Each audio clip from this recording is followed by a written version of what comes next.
नमस्कार साथियों, आज हम बात करने वाले हैं सोलो लेवलिंग सीजन 2 के एपिसोड नंबर 8 की, जिसका नाम होता है looking up was tiring me out. पिछला एपिसोड कंटिन्यू होते हुए अभी जिन्वू डीमन को पकड़ लेता है। तभी वो डीमन कहता है कि रुक जाओ। जिन्वू उसकी आवाज सुन समझता है कि ये कौन है और वो उसका मास्क हटा देता है और देखता है कि ये एक महिला डीमन है जो कहती है कि हम हार गए, इसलिए अब उन्हें जाने दे। जिन्वू उससे कहता है कि उसने उन पर हमला किया और अब वो चाहती है कि वो उसे छोड़ दे, और वैसे जिन्वू ने उसके साथियों को मार दिया है। जिस पर वो कहती है कि नाइट्स की ड्यूटी होती है उसके लॉर्ड की रक्षा करना, तो जब तक वो जिंदा है उसके मरे हुए साथी भी खुश है। ये सुन जिन्वू मन में कहता है कि क्या कह रही है ये। खैर ठीक है, कोई बात नहीं। जिन्वू जाने लगता है, तभी पीछे से वो हमला करती है, लेकिन टस और फैंग और कीबा उसे रोक लेता है। फीमेल डीमन अभी कहती है कि वो कुछ भी करेगी, बस उसे छोड़ दो। इस पर जिन्वू कहता है कि ठीक है, तो वो उसे एंट्री परमिट दे दे। जिस पर वो बताती है कि वो परमिट उसकी फैमिली के पास है और बाकी परमिट्स की लोकेशन के बारे में भी उसे पता है, वो बता सकती है, बस शर्त है वो उसे और उसकी फैमिली को सेफ रखे। जिन्वू अभी उसके पास आता है और कहता है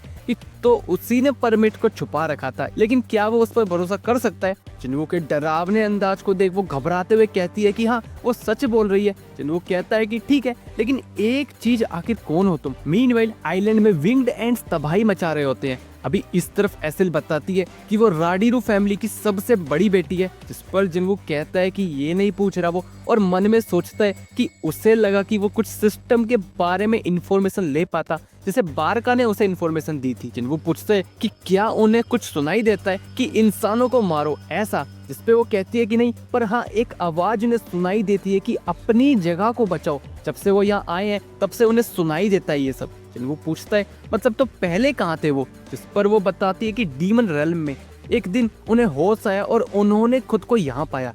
इस पर जिन्वू पूछता है तो वो क्या कर रही थी डीमन रेल्म में। तभी एसिल ऐसे हो जाती है जैसे वो किसी और के काबू में हो और एक कमांड दोहराती है, वोर हम एक लड़ाई की तैयारी कर रहे थे एक ऐसे दुश्मन से जिससे लड़ने के लिए सब डीमन इकट्ठे हुए। वो लड़ने के लिए तैयार थे, तभी कुछ आवाज आती है, ये इन्फॉर्मेशन बतानी नहीं है, और वो बेहोश हो जाती है। जिन्वू उसे संभालता है और समझता है कि शायद अब वो उससे और सवाल नहीं कर सकता। अभी हंटर एसोसिएशन मीटिंग, जब वो सबको कैजुअलिटीज के बारे में बता रहा होता है कि विंग्ड एंड्स ने जापान के नजदीक आइलैंड पर तबाही मचाई है। 294 लोगों की मौत हो चुकी है। 108 हंटर्स लड़ाई में शामिल थे, जिसमें से 4 ई रैंक, एक सी रैंक और एक बी रैंक हंटर मारे गए। घोष समझता है कि मतलब सिर्फ एक एंट ने इतनी तबाही मचा दी। वो बताता है कि बाद में एक ए रैंक हंटर ने वहां पहुंचकर उसे मार दिया। वो समझता है तो मतलब वो एंट ए रैंक के लेवल का है, और बताता है कि वो आइलैंड जेजू आइलैंड से 120 किलोमीटर दूर है। अगर वो एंट्स ने उड़ने की एबिलिटीज बढ़ा ली तो वो कंट्री के साउदर्न ट्रिप की तरफ बढ़ जाएंगे, इसलिए गो अभी इमीडिएटली मदद की मांग करता है जापान से, और बाकी कंट्रीज को चौकस होने को कहता है, और अब हर एक सेकंड कीमती है, इसलिए अब को ऑर्डर देता है 4th Jeju island red mission को शुरू करने का। मीनवाइल एसिल जिन्वू से माफी मांगती है कि वो अचानक बेहोश हो गई और पूछती है क्या जिन्वू उसके लिए चिंतित है। जिस पर जिन्वू कहता है कि थोड़ा सा, और शायद वो आ गए। जिस पर वो कहती है कि हाँ राडीरू फैमिली इसी कासल में रहती है और यही परमिट है। अभी एसिल का पिता देखता है कि ये कौन है, इस आदमी की शैडोज में ये कौन झांक रहे हैं, और वो जिन्वू को कहता है कि वो उसकी बेटी को धोखा देकर इस कासल को जीतना चाहता है, वो छोड़ेगा नहीं उसे। जिस पर जिन्वू कहता है कि उसने एसिल से प्रॉमिस किया है कि उन्हें नुकसान नहीं पहुंचाएगा।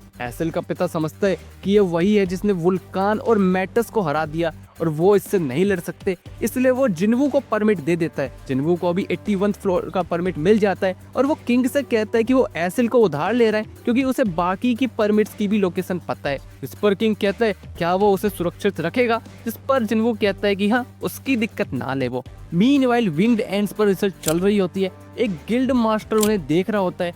इस तरफ जिन्वू 90th फ्लोर पर पहुंच जाता है। एसिल देखती है कि उनके पास नेगोशिएशन के लिए जो बियर्स हैं अब वो बर्बाद हो गई हैं।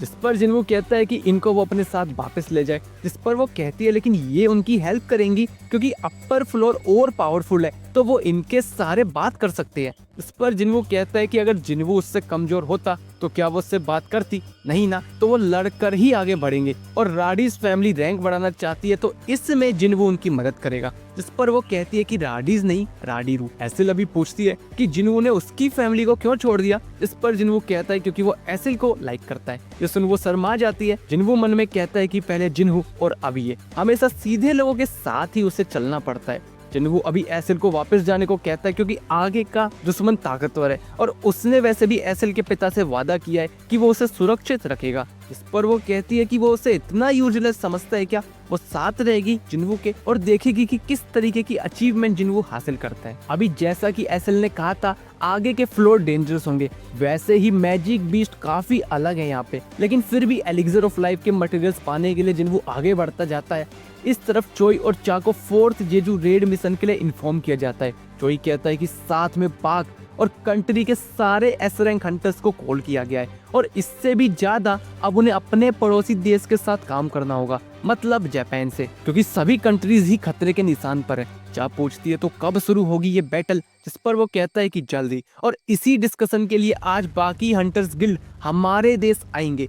मीनवाइल जिन्वू 100 फ्लोर पर पहुंच जाता है जहां उसकी मुलाकात लॉर्ड्स ऑफ डीमन बारान से होती है। जिन्वू समझता है इसका ओरा वाकई अलग है। एसिल भी घबराई हुई है, क्या वो इसे हरा पाएगा। इसके साथ एक फ्लाइंग क्रिएचर भी है, मुश्किल होगा इसके साथ हवा में लड़ना। बारान अभी अपनी आर्मी को बुलाता है और जिन्वू भी अपनी आर्मी को समन करता है। एसिल इन्हें लड़ता देख समझती है कि जिन्वू ये भी स्किल यूज कर सकता है, लेकिन बारान यहाँ का लॉर्ड है और जिन्वू एक घुसपैठिया, किसी को तो मरना होगा, तो किसकी साइड ले वो। तभी बारान का हमला एसिल की तरफ लगने वाला होता है, लेकिन जिन्वू उसे बचा लेता है और समझता है ये लाइटनिंग वाइड रेंज अटैक है और साथ में उसके एमपी भी जल्दी जल्दी खत्म हो जाएंगे, इसलिए उसे ही कुछ करना होगा। इसलिए वो डीमन के पंख काटने बढ़ता है, लेकिन बारान उसकी स्टेल्थ स्किल पकड़ लेता है और जिन्वू को फेंक देता है। जिन्वू बचता है और कीवा और आइग्रिस को हमला करने को कहता है। जिन्वू इसी का फायदा लेकर अपने डैगर से फ्लाइंग डीमन को मार देता है, जिसकी वजह से बारान अब नीचे आ जाता है। मीनवाइल हानेकावा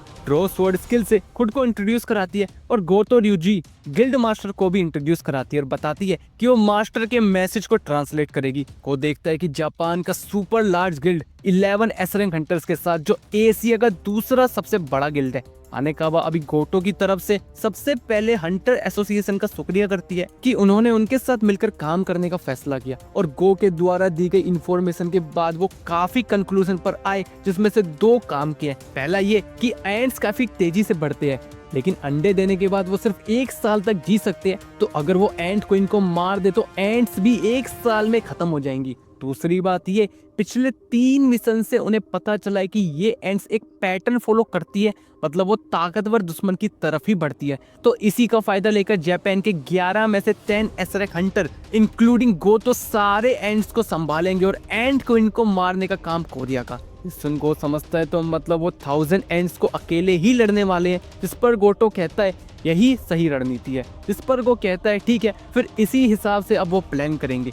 मीनवाइल जिन्वू बारान को मारने पड़ता है, लेकिन बारान उसे पकड़ देता है। तभी जिन्वू की आर्मी टॉप सोल्जर्स भी जिन्वू की मदद करने आते हैं। जिन्वू भी बारान से दूर हो जाता है और वो देखता है कि बारान ने सबको खत्म कर दिया है और जिन्वू के एमपी भी अब खत्म हो चुके हैं, इसलिए अब जिन्वू अकेला ही बारान से भिड़ने बढ़ता है। दोनों ताबड़तोड़ लड़ाई लड़ते हैं। बारान जिन्वू को मारने जाता है, लेकिन जिन्वू उसके हाथ पकड़ लेता है, लेकिन बारान अपने मुंह से जिन्वू पर हमला करने जाता है। तभी एसिल का भाला बारान का ध्यान भटका देता है, जिसका फायदा लेकर जिन्वू अपनी पावर बढ़ा बारान के हाथ उखाड़ देता है और अभी उसके मुंह पर एक घूंसा मार उसे खत्म कर देता है। बैटल खत्म हो जाती है। जिन्वू एसिल से कहता है कि राडीज फैमिली अब टॉप पर है। इस पर एसिल कहती है कि राडीज नहीं राडीरू, और इसी के साथ एपिसोड नंबर 8 भी खत्म हो जाता है। एपिसोड कैसा लगा कमेंट बॉक्स में जरूर बताना, अच्छा बुरा वो भी अपना फीडबैक जरूर देना। एफर्ट्स अच्छे लगे तो लाइक सब्सक्राइब शेयर जरूर करना और मिलते हैं नेक्स्ट वीडियो में, तब तक के लिए धन्यवाद।